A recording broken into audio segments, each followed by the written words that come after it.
So we'll start from scratch. What did the first instruction say? It says to make a function and for some obscure reason to make a helper function. So what does prod take? List. Of what? ID. Okay, and then for some reason we want a helper, which presumably also takes a list of integers, and I guess prod should call the helper.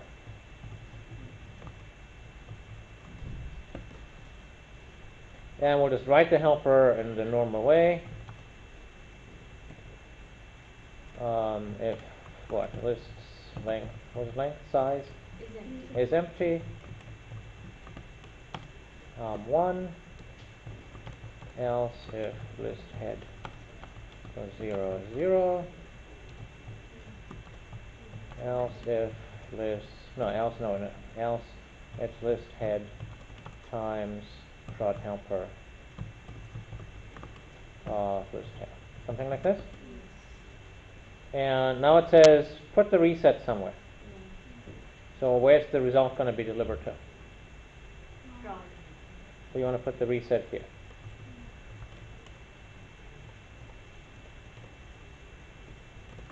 That's actually a better idea than what I first had. Yes. Okay, that looks good. What's the next? Shift. So it says, what did it say about the shift? There was some specific instructions about the shift.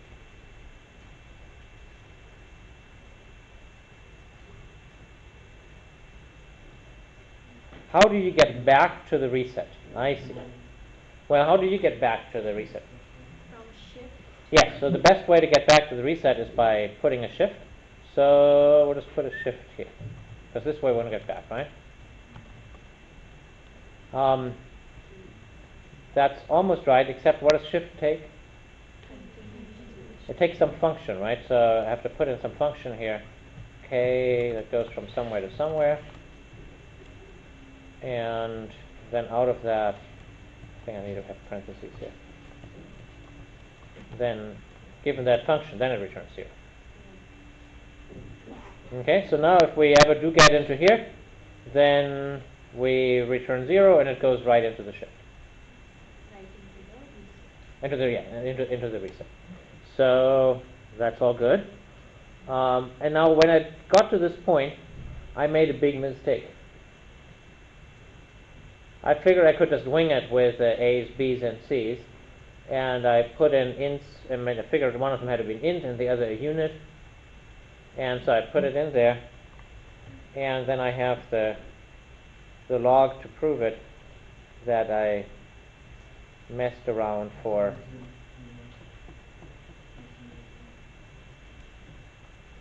a long time.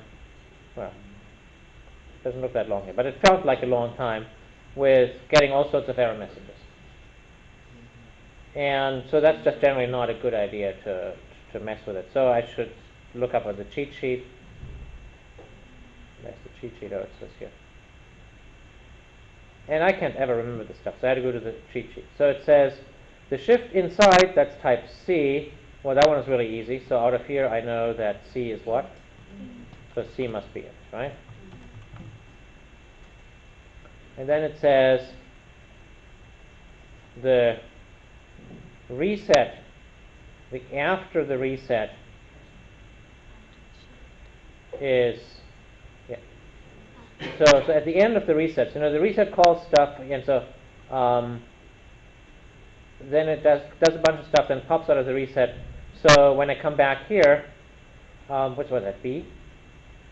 What's the type here? Is also int.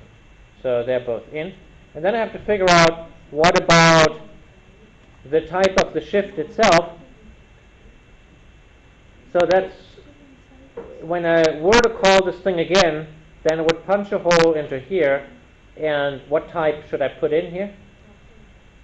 You said when the shift is called, you come out of the reset, right? You don't come to the last statement in the reset, correct? No, that's right. But if I come through the normal way, through the alternate way, then I come through the after. So when it don't come through the shift, but through some other alternate control flow, and so the type of that is B. And so the way that come out of the resets in the alternate way is that prod helper returns in the normal way, But Oh. prod without ever meeting shift, Right. Okay. which So it might. in case if it doesn't go, if there is no zero, then it will come in the normal way, and after we'll be having type int, right? Yes, And that is the type of. that's exactly right. Okay. So then the type for A is, when I put something in here, and well, I guess it also has to be an int, because otherwise this thing won't type, right? There's a thing in the if, and there's a thing in the else, and they both have to have the same type. Otherwise, the return type won't work out. I, so the function, this is a function k, and it will have, if it takes a parameter, Right? So we're But we're asking not- with the parameter of k, right? but we are not calling k anywhere, so. It doesn't matter. The typing will still say, well, what if someone did call it? It doesn't know. Okay, And so if one were to call it, whatever it is called with would replace the entire shift. Right, And so that type has to also be int, because c isn't. because it has to match this type. Because in an if-else, you want to have uniform types. Sir, I don't think prod helper list is int actually, because prod right now when we replace our code there, the shift comes replaces that statement prod It- helper list. No, it replaces the shift will be replaced with the parameter of k. So this whole expression that I'm highlighting right now has to have some type. Yeah, that is that statement which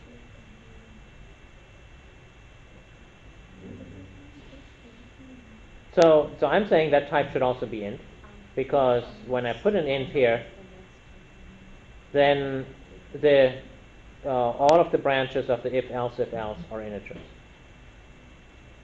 So bear with me for a minute, and now then k is a function from what to what? From a to b, so it's from int to int. Why? I find it like that. Because that's what the cheat sheet says. K goes from a to b. Yeah, but then b, there is no after in our case, then how can I? Yeah, there is an after, because see over here it's all nicely inside a single scope, So suppose- but the reset here contains the entire call to prod helper, correct. and so the after is everything that goes from here to this point. That's everything that could happen after So that the will shift be is called, else part, you mean? and the return from this function. See, this function returns some answer, and returning that answer to here is a part of the after life. It's not really visible here because we don't see this as assembly instructions or something, but it is a part of the after. So after is the last execution of prod helper. Yeah, it's the returning from, it's unraveling where I was in the if-else if and returning and then doing whatever happens here. So there is something going on, and since this thing here returns an int, out of that will result some int, and so the type of B is int. I realize it's hard to see. So we have all of these to be ints, and no unit inside. Now, so that means we're going to have to tag. Okay, let's see. Do we need to tag this function here with @cps? Yes. Because you're calling prod helper which has shift. But we're inside a reset. The reset absolves us from any responsibility of having to do anything. The reset delimits the continuation. So over here, I don't have to put any @cps, but but prod helper is called from inside a reset, so that does need to be rewritten. So it's @cps. Okay, now I need to be able to import that. Scala util continuations. Let me out. Is this right? And the other thing is, well, okay, let's just compile it. what did I call it?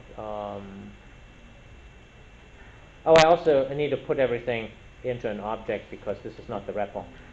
So object. Or if it's a REPL, then you directly paste this and then. I don't even know how the REPL works with continuation. Yeah, it won't recognize these axes. Right. So how about then? Then you'll have a Oh, that was main ugly. function I'll put everything into an object, and then main. and then I could do a main, but there's actually a trick how to avoid main. If I have object, this extends the magic thing app, then I can just put the statements here in this constructor. So print on list.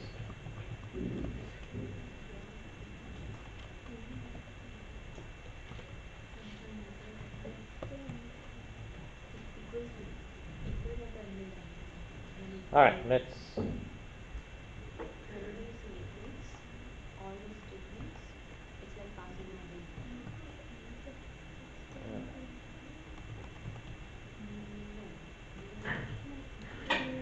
Huh, that's a little hostile.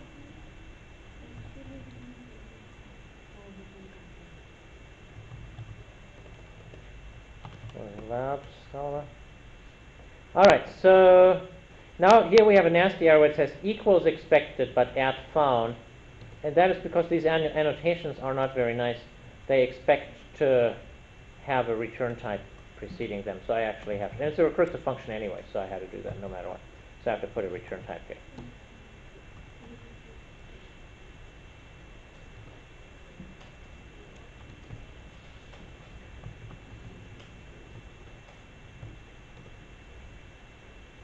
Okay. Oh, continuation plugin. Okay, what the? Well,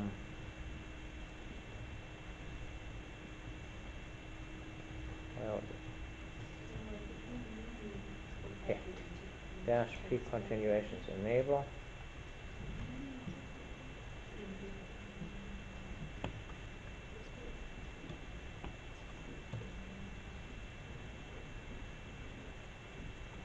Okay, Scala lab. Oh, well, that was so smart. I didn't want to print those lists. I want to print the product of those lists. Let's try this again.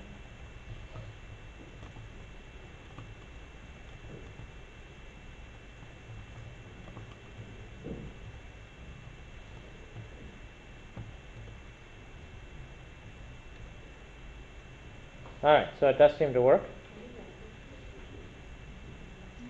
Oh, what's FSC? It's the Fast Scala compiler. It keeps the compiler running in the background, and then when you call it again, it attaches to the previous process, and that way it's faster than restarting it all the time. So when I find myself doing this kind of experimentation, then it's worth wasting the memory for it. And now we want to look at the transform results. So let's do that real quick here.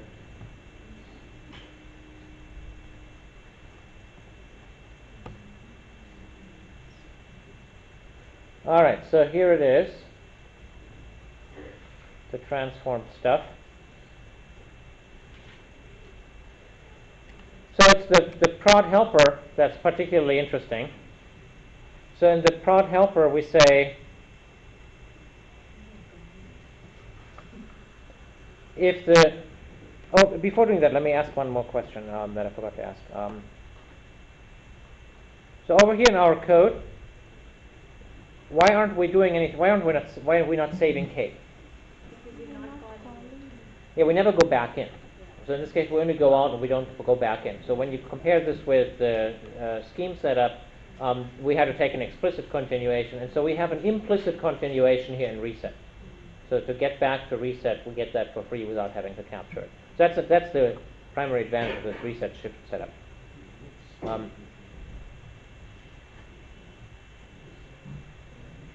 to have shift just because you want to go back to the implicit continuation? Yes. So the only reason to have a shift in this case is to go back to the reset. And it's a bogus example anyways, but there it is. All right, so here when the head is 0, then what it says is it's basically take this function that was given to you, which is going to be the function that does nothing interesting, and feed it 0. That's the function that's just going to get us back up. So the other part is more interesting, the recursive part here. So this is the part where we're stuck in the CPS rewrite, and it says compute the product of the rest, and when you're done with it, then apply the following function to it. And if you look at what this function is, it says apply the function multiply by head to it. So here it says go forth and figure out the answer for the rest, and when you're done with it, then you multiply with this. But the way that the multiplication works is funny that it wraps it in this function. And so, of course, that then recursively builds up these ever more complicated functions as we've seen. So that, in a nutshell, is the transformation. All right, so that leads us to the end of the wonderful end of continuation. And we will be starting with concurrency on Tuesday. And concurrency is more useful, probably for the everyday working programmer. But as you'll see, it's also considerably harder. And you will rue the day that you left the beautiful land of continuations behind.